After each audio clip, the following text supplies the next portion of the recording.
Hello, everyone. Welcome to the Creating a Sketchy Style in Gravity Sketch session with Matt Whitby. So, Matt is a product designer at Gravity Sketch who specializes in XR design. He's most passionate about helping others bring their ideas to life through shaping VR tools to be accessible and intuitive. Based in Cincinnati, Ohio, Matt enjoys all things skating, spending time with close friends, and with the help of his partner, attempting to train two of their two cats. All right. Well, without any further ado, Matt, welcome to Around. I'm really looking forward for this session. Hello, yeah, thanks for the introduction. And I'm going to go ahead and jump straight into VR because all this whole presentation is going to be all done within VR. All right. I'll leave you to it. Before I jump out, please remember to ask the questions in the Q&A chat. It'll be easier for us to read them out to Matt at the end of throughout the session and at the end. Thanks. Perfect. All right, give me one. Okay, I'm going to jump into VR. As I was saying, I'm trying out some new features that we have, so bear with me with any technical difficulties we might run into. Okay. Well, here we go. Yeah, thanks again for joining this session. I'm going to be walking through sort of this different techniques to kind of achieve a sketchy style within Gravity Sketch, so to speak. And a part of that, as Daniela said, I'm Matt. I'm a product designer here at GS. Been working here for a little over a year. But my background is actually within industrial design. So there's still, for me, a large passion to kind of experiment and play with different techniques and different ways of sort of visualizing ideas. And a part of that has been joining the company in kind of experimenting with different ways of getting this sort of sketchy style across within the sketches in Gravity Sketch, and playing with different techniques. And so some of the techniques that I've been playing with have been a part of some of the work that the team has been doing, as well as some techniques that I've been kind of combining with game design and game art asset creation. So yeah, I'll go ahead and kind of jump right into what we'll be covering today. So the kind of gist of this whole technique and process is really kind of combining this 2D texture that you can import into Gravity Sketch. And this can be created within any type of software. I actually create a lot of these within Figma. And then combining that with a piece of geometry within GS. So that could be any of the geometries that we have. In this case, I'll be showing a lot with sort of nerd surfaces.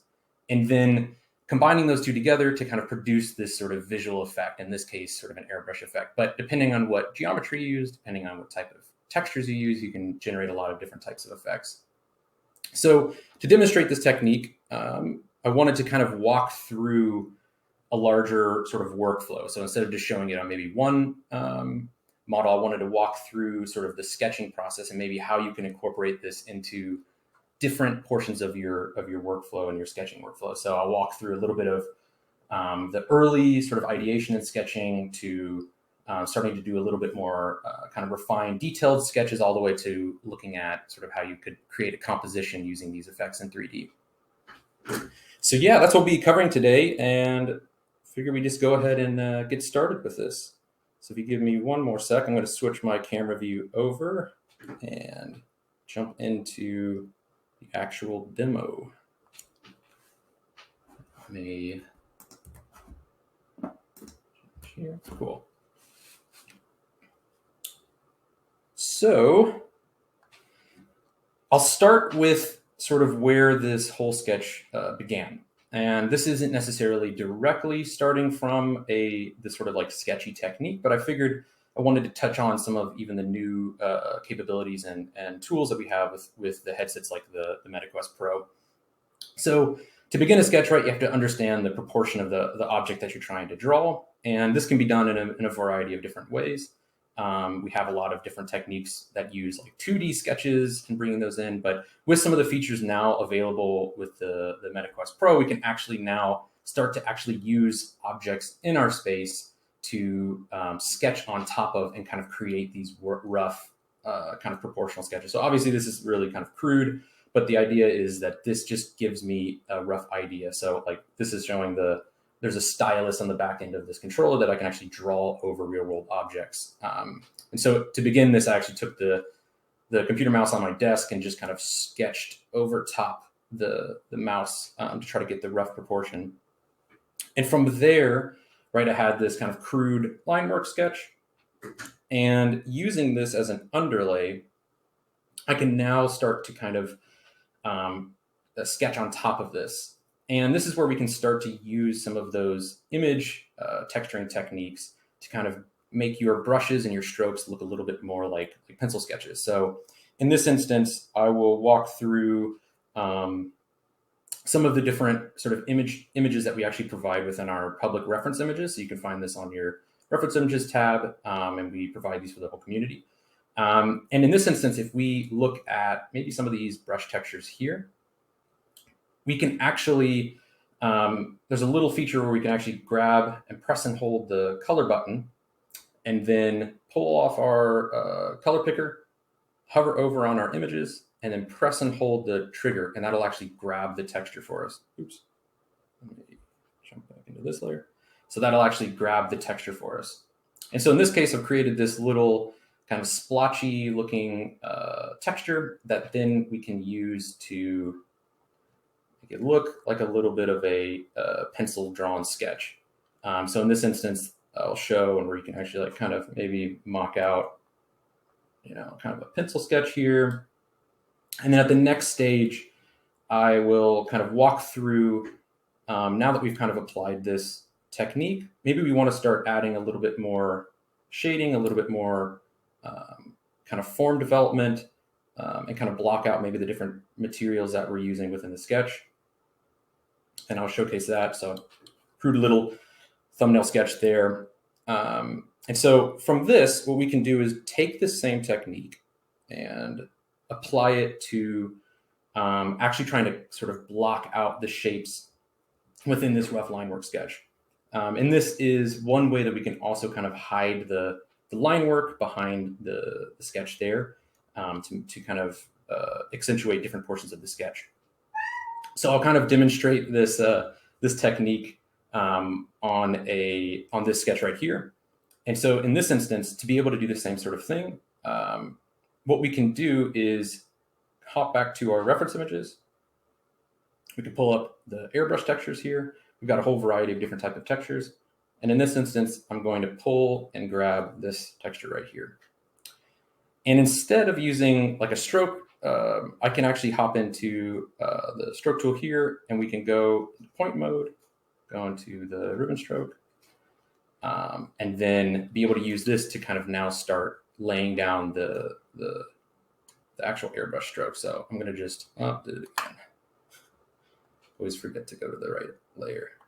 So then now we can kind of mock out a little bit, a rough kind of brush stroke there, hop into edit mode, and now kind of stretch and warp this image and this texture to kind of start filling up this specific portion of the sketch. And maybe I'll make that a little bit darker. And from there, then we can actually take this, and I just like to copy it straight over and do the same thing here, start to apply these here. And at this stage of sort of the sketching, at this stage of the workflow, the idea is like not to get this super precise, super even refined sketch. The idea is just to kind of get your point across, get the idea there. Maybe I'll change this to be a little bit more of a white, do the same thing, copy, grab, bring this over, and then we can even, maybe let's drop this down a bit and kind of start to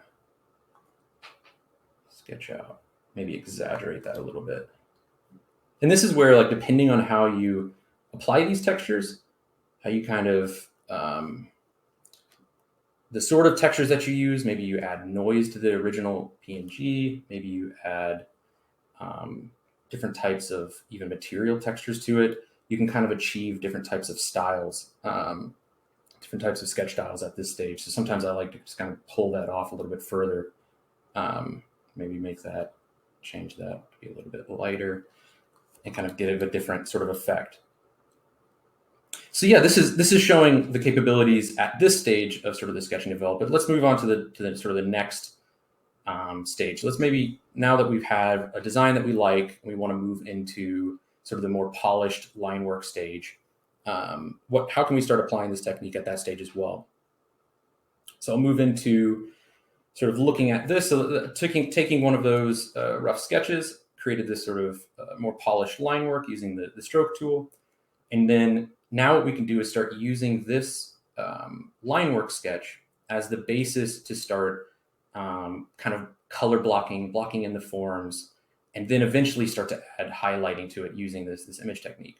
But the first thing that we need to do is start to actually block out the different colors that we want this the final rendering to look like.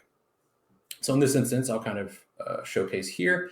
Before I actually demo different ways, I wanted to talk a little bit about, even at this process, when we start thinking about color blocking, depending on the tools that you use and the way that you apply those tools, we can get different styles as well in terms of how you want your sketch to come across. So these are demonstrating the different types of pieces of geometry that we can use. So in one instance, maybe we're using rough NURB surfaces, another we're using the volume tool, and then the other one we're just kind of sketching it roughly, highlighting it in with the ribbon stroke. And again, depending on what you do with these, it can achieve different visual effects. It can achieve different speeds. So it really depends on the quickness that you want to develop the concept, and also what stage you're at. For the sake of this demo and the sort of style that I like to kind of work within, is more of this sort of refined, kind of color blocked surfacing approach. And in this case, instead of just using the volume tool, we can actually just use the NURB surface tool, or even the ribbon tool in this case, and apply it. Let me change the material and just use it to kind of block in the color of the specific surface. And you can see how I've done this on the rest of the model. And the idea here is not to even represent it exactly, so that it's not about the quality of this surface. It's just about getting the color blocked in on this specific surface. So I'll show, there we go. So let's see, show in this instance, I'm using the ribbon tool. There we go. Kind of block it in there a little bit. And you could, at this stage, use sub D as well, whatever would be fastest. I kind of just liked using NURB surface here. And one of the key things too is to when you're at this stage, to actually use a flat material. And this flat material will be able to, that's where it doesn't really matter what the quality of your surface is. It'll just block in that color. So now I'll just take this and kind of stretch it and shape it here. And we'll do one more line, like so. Just trying to get it to match up with the line that the line work that I made below. Bring that in. Awesome. So now we've got sort of that surface blocked out, and we can do the exact same thing on the sort of thumb pad of the mouse. And I'll just kind of roughly do this for the sake of time. Maybe in this instance, I'll hop into sub D, convert it here. And now we can kind of use maybe the sub D style surface. Again, at this stage, it doesn't really matter as long as it's fast and as long as it blocks in that shape. Put that there. And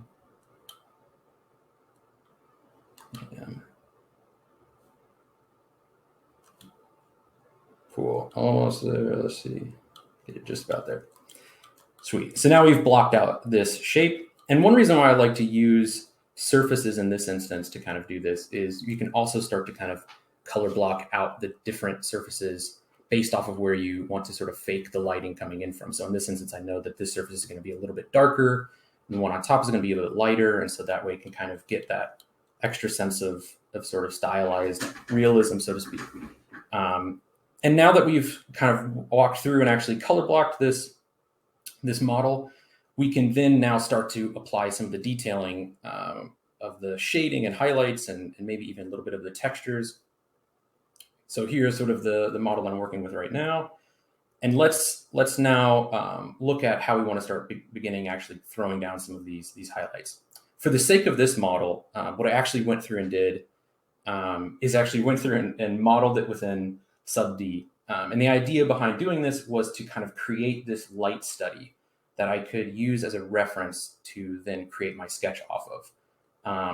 And this is one of those things where like I don't have quite as much experience in terms of doing this sort of thing from scratch. And I just wanted to kind of get a sense of these highlights. So just really quickly mocked out using some of our sub D tools, this process. And then using our environment panel, and if we go into settings, into our environments panel, we can actually use the light that we have here and kind of move that around and kind of find a good positioning for the light. So in this instance, I placed the light right here.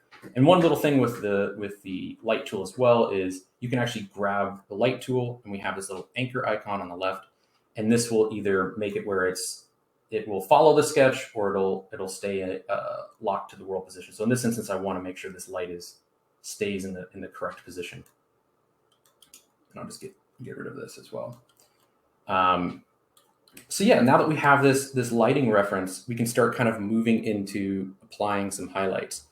And one thing that in creating this, like I wanted to kind of really focus in on this section of the model. And as you can see, there are sort of these two main highlights that we're getting. One that is kind of on this edge that's describing this roundedness down here, and then one that's describing this crease that we have within the thumb pad. And each of these kind of feather out a little bit to kind of demonstrate that curvature. So what I want to do is now kind of replicate that on this surface. For the sake of this this workshop, I went ahead and kind of showcase what that looked like for the rest of the model on the different surfaces, but I'll go ahead and walk through what this will look like on this and how we can go about kind of achieving that same sort of look. So in this instance, these are the three different textures that I've kind of planned out to use for this. Again, these are represented within the reference library, our public reference library, in the airbrush textures folder if you're interested in checking them out. So in this instance, I want to just throw down my initial sort of highlight that I have, those two main highlights that I talked about earlier. So again, like we did before, we can use the ribbon tool on point mode, and we can use this to start placing down the highlights. So in this instance, I'm just going to really quickly kind of lock out this highlight. And a lot of what I've found with doing this sort of thing is it's a little bit of just experimentation, right? How many different points, control points can I add? What kind of effect does that produce? And a lot of it is just sort of trial and error. And then, and just kind of playing around with the different effects that we can get with those textures. One thing that we can do in this instance, so we can actually kind of feather this effect out by using these points, and depending on where we place these points, it will feather or make it look like it's having this gradation further up. So in this instance, I want it to look like this. Right, let me maybe pull that up. There we go. And then what we want to do is maybe tone this down a bit. Maybe this is a little bit too much because we're on a gray texture. And I'm going to showcase something here you might have seen when I was pulling up the color menu. So I actually have a transparency slider. This is not currently available within the app, but we'll be releasing this really soon.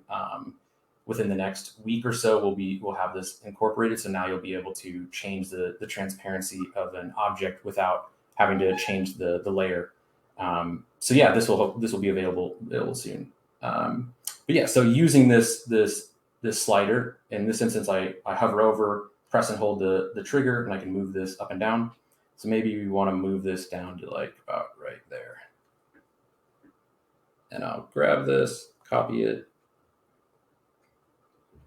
and then maybe delete this line. I don't need that same sort of feathering effect there.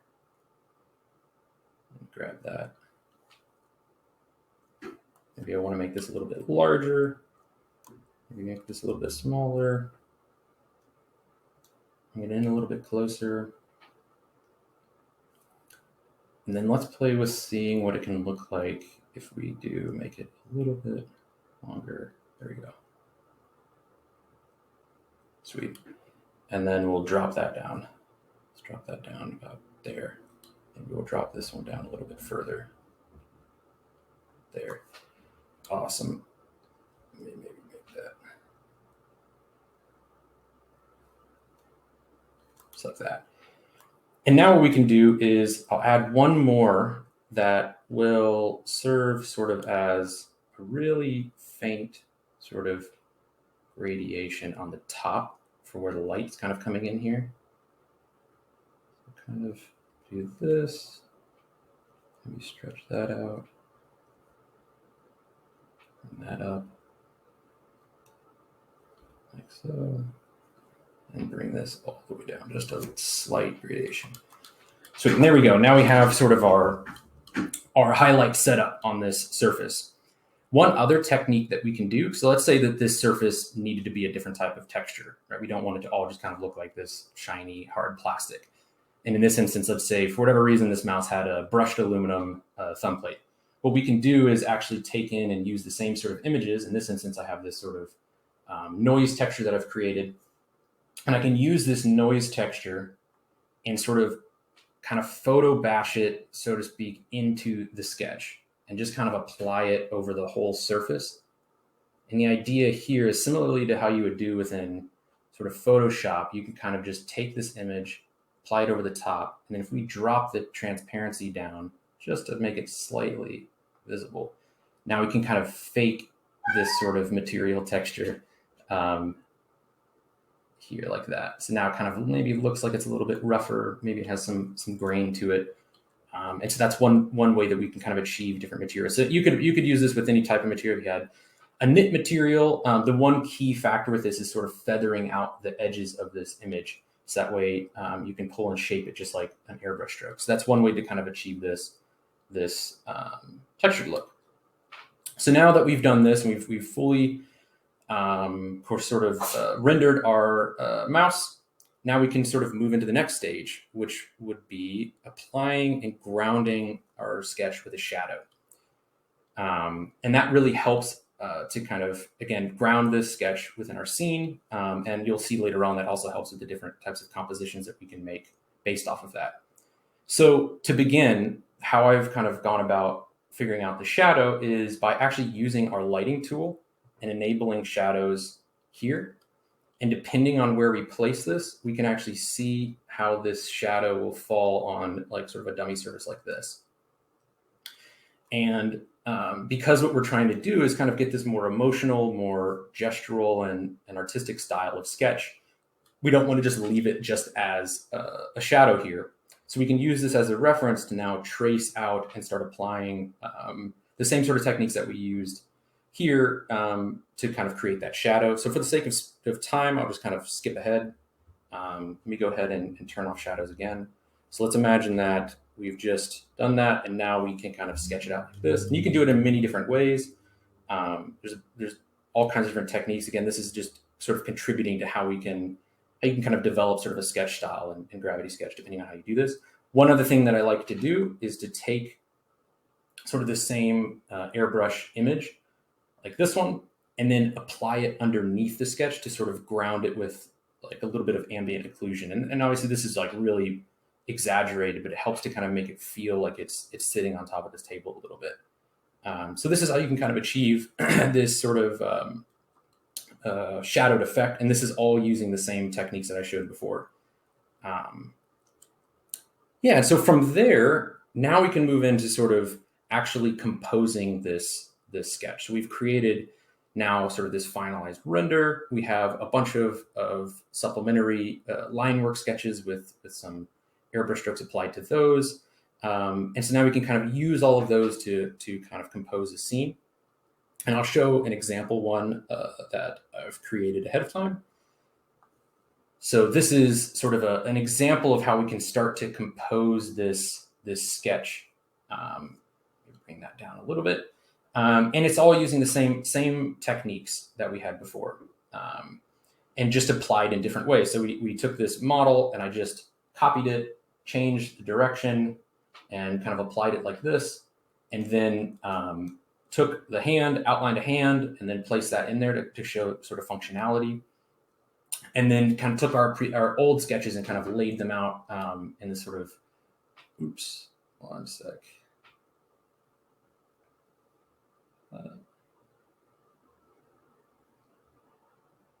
See if we can get back into here.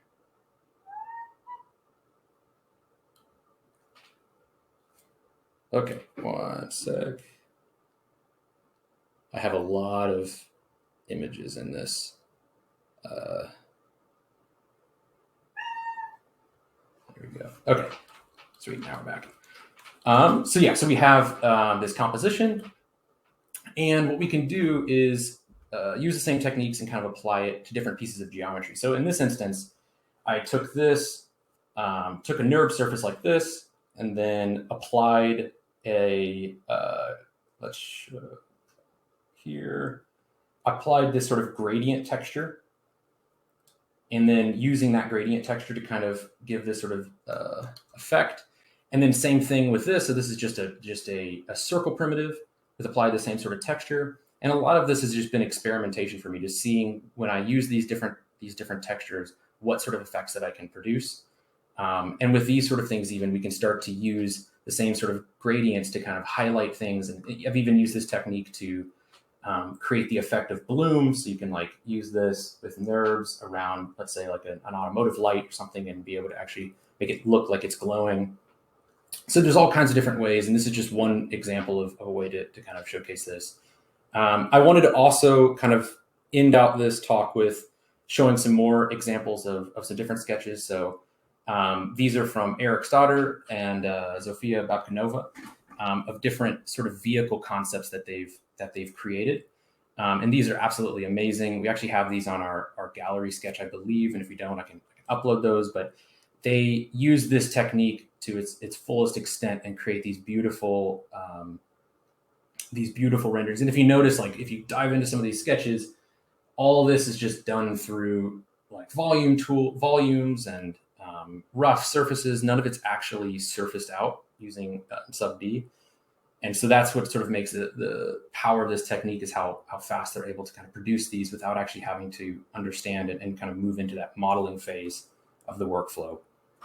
So definitely, if you're able to check these out, they're absolutely amazing. And the first time that they showed these models, I just for a long time just sat and looked at them, tried to study how they did this. It was an amazing technique. But yeah, that's all I have for today. And yeah, I think we can go ahead and kind of open the floor for any questions, anything that anybody would like to ask about this technique, or anything that maybe I did really quickly and skipped over.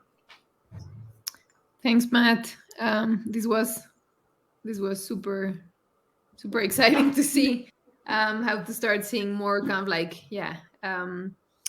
expressive sketches within Gravity Sketch. I'll go ahead and start asking a few questions, and then we'll invite one of our guest speakers to ask a few questions as well. So the first one, why don't you create different type of brushes instead of import custom textures? When you're talking about creating brushes, is that I guess, yeah, what is that meant by creating different types of brushes? Do you know? So David Casaniga, if you can elaborate on that question, it would be great. All right, next one, and then hopefully he'll reply. Are these texture brushes only available for the Quest Pro, or also Quest 1 with Oculus Link? These are available for Quest, standalone Quest, any of the headsets, essentially.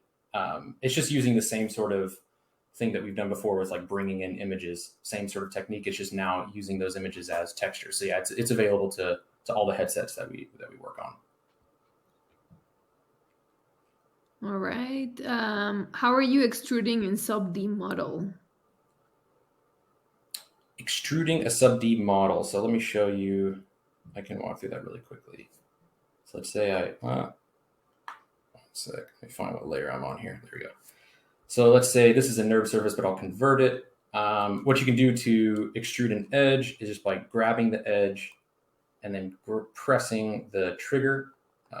And that's how you can kind of press and create and extrude. And you can do that with a face. So you can extrude a face out. You can do that with a whole line of points like this. So yeah, that's how you can extrude within a sub D surface. Hopefully that answers the question there. Cool. How do you create the sphere environment to show separate models in context? So the ones with the cars. Yes, so this is something that actually, so I brought in some models from Blender and basically inverted the normals of these. And I'm actually going to, after this talk, upload these to our public folders as well so that people can use these.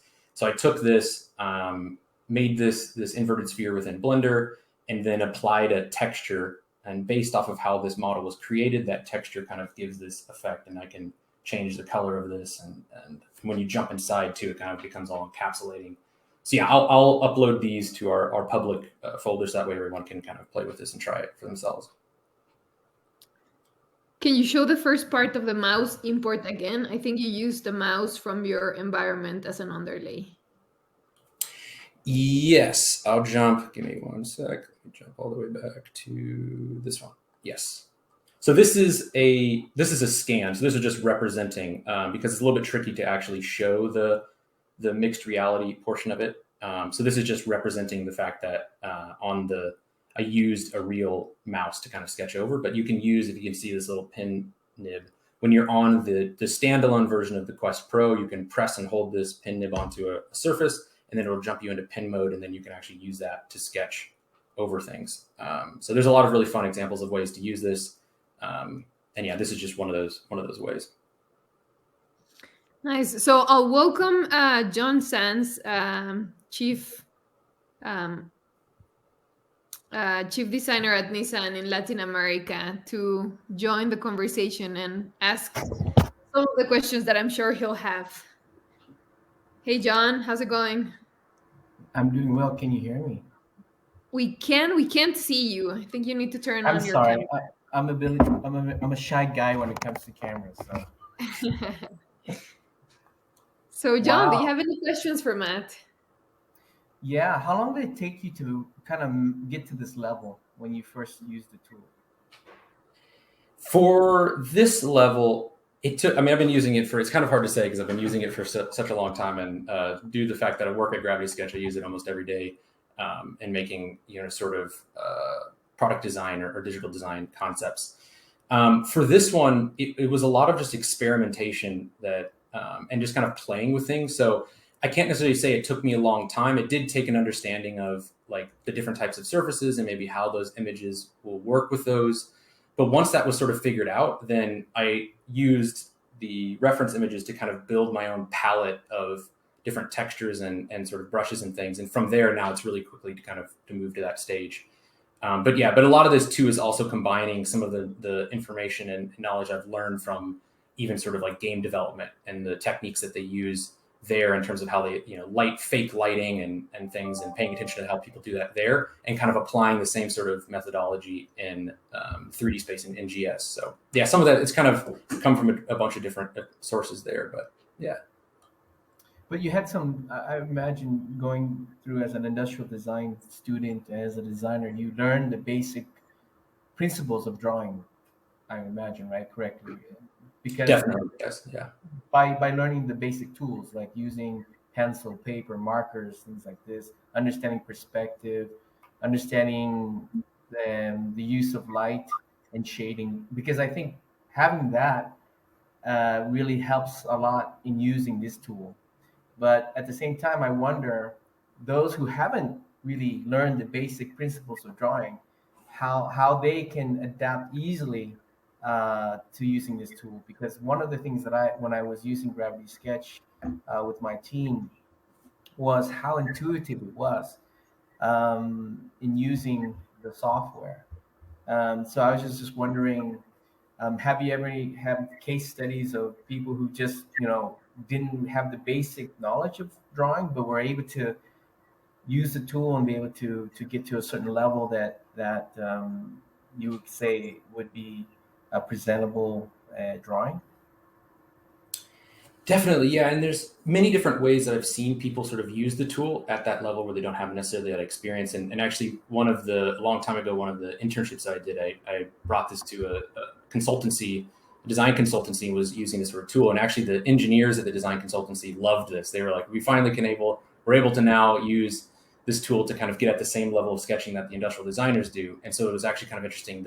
And they would just use like stroke tool. Like it wouldn't be anything super advanced. It would just be using the stroke tool to kind of, show a coil, the way a coil moves around, a mechanism, or, kind of mock out rough kind of mechanical concepts. So in that level, they were able to use the tool, those sort of just the basic tools that we have. I think the thing within this is, how do you then now take, let's say you've gotten to that point where you can just use some of the tools to kind of mock out your concepts very roughly. Now, if you want to take that and make that sort of a presentable sketch from a design perspective within a company, how do you do that? And this is where this stage kind of comes into play, and sort of building off of that knowledge that designers have in terms of those sort of lighting techniques that you're talking about. And to be honest, like even in doing this, that's one of the reasons why I went through and created this lighting model, to try to understand, because I still struggle with trying to understand how I couldn't say that I would be able to do this just from my memory in terms of how the model worked. But once I had this base model here, and this could even be lower fidelity, like we could just use rough NURB surfaces just to try to get the curvature. And I just copied straight from this to kind of understand how that lighting would work. So yeah, even in that case, like I'm definitely not like, Eric Stoddard and Zofia are way better at understanding those sort of lighting techniques, but using the tool in this way kind of helped me to kind of level up myself in that way to understand those techniques better. Cool. Thanks for the answers, Matt. Appreciate it. Yeah. Nice. All right. So we have a few more questions. Can you please explain closely how Eric's model is not actually sub D/NURBS, but volumes with sketch ribbons? Yes, I can. Let me grab this, scale it up.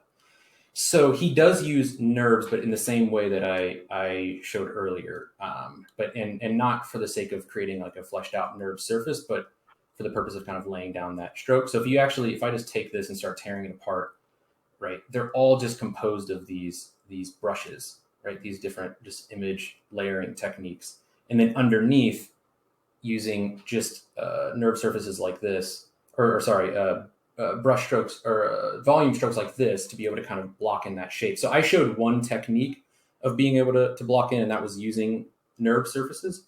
But for instance, in the other, let me see if I can find it. If I go here, one sec. This is one of those cases where I was actually using the volume tool here, and you can jump in maybe and start to find here.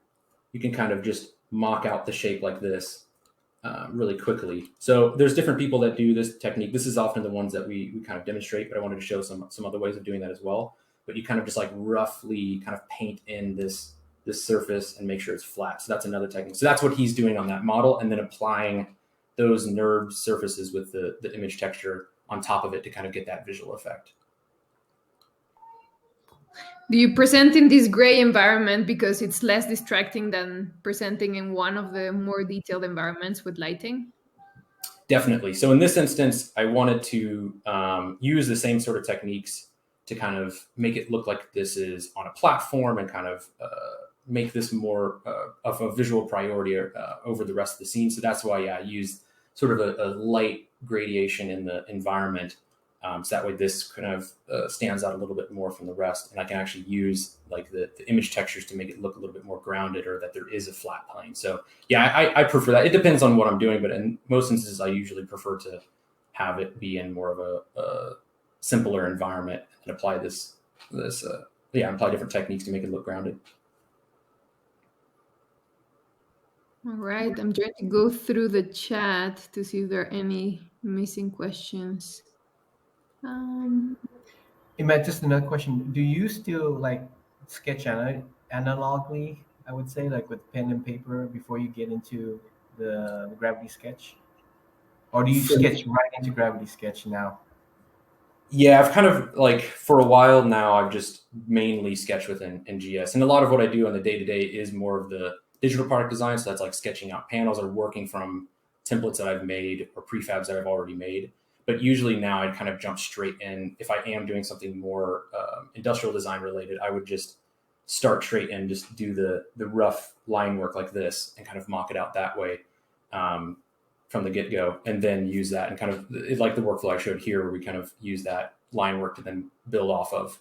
But that's just me, and that's just I've been using the tool now for quite a while, so I've just gotten to the level that I just feel more comfortable being in this to start with. But yeah, but that's just kind of my own sort of journey with sketching.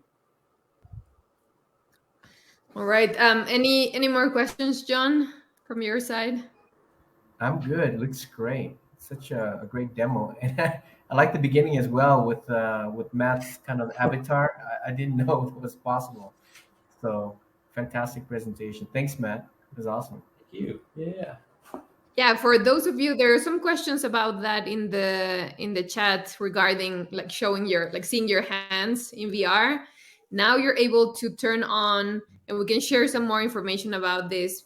You can turn on the meta avatars within Gravity Sketch, and it would be great to hear your feedback about this, because we're always kind of like debating whether it's a good idea to have an avatar that is like so fully formed, or is it better to just kind of like have just the headset and the controllers? So do let us know what you think about this. I also saw some questions about this video being on YouTube. Yes, we're gonna upload it. It would be really amazing to see what you guys come up with. So do share your sketches, do share your questions. Remember that there's a Discord channel available for you guys. So if you want to jump in there and try to get Matt to answer some questions, feel free to do so. The last thing that I will say is that remember, earlier on, Charlotte from the product team mentioned that we're gonna start offering a beta version for whoever wants to be, interacting with us and like, helping us through the testing and learning how these different experimental features are kind of like benefiting you or not. So I'll post the link to the form if you guys want to be part of our beta program. So just fill it up, and then we'll be able to add you to the beta app, which is going to become like a separate thing from your regular app. So no need to worry about like messing anything up in there. All right. Well, thank you so much, Matt. Thank you so much, John. And so now the Wander Around session is about to start. So the lounge is going to get opened. You're going to be able to join the different tables. If you go to the schedule, I'll post the link to the schedule as well in the chat. You can see all of the different topics that you have. Also, the tables have the titles, but in case you want to see it in a list, there's so many different topics that you guys can jump in and have a conversation with the rest of the community. We're also going to be having Till Schmitz, Nico, and David, and Keyshot is also going to be kind of like hosting a table in there. So do pop by. And yeah, thank you so much, and see you around. Bye bye.